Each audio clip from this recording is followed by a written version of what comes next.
Namun itu semua cerita dulu. Pada tahun 2020, saya telah mengalami satu kecederaan dan larian saya tak pernah sama seperti dulu lagi lah. Hai, nama saya Dr. Ali Husaini. Saya merupakan seorang doktor dan hobi saya adalah berlari. Saya memang dah mula berlari sejak sekolah lagi, dan kalau ada waktu lapang memang saya akan ambil kasut, tak kisah pagi, petang, malam, dan saya akan mulakan larian. Dan semua jenis larian saya dah masuk, dari 5km, 10, 21 dan 42km, semua saya dah pernah masuk.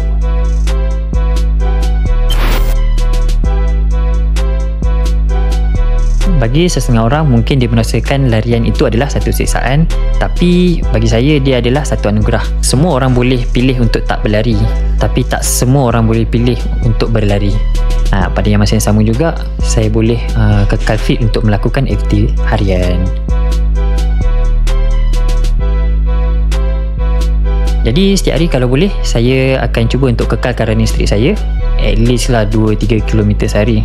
So, samping boleh menguatkan saya punya otot, saya juga boleh mengekalkan disiplin saya lah.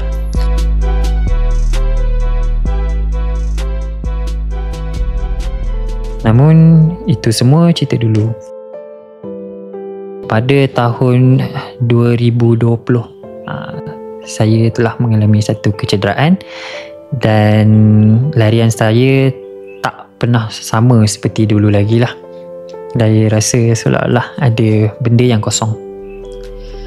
Kini setelah mendapatkan rawatan di klinik tua, Alhamdulillah, walaupun perjalanannya panjang, finally I found the joy in running again.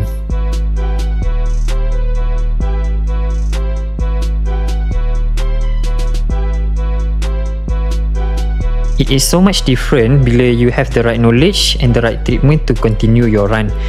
Sekarang saya dah boleh kembali melakukan apa yang saya paling suka, iaitu berlari.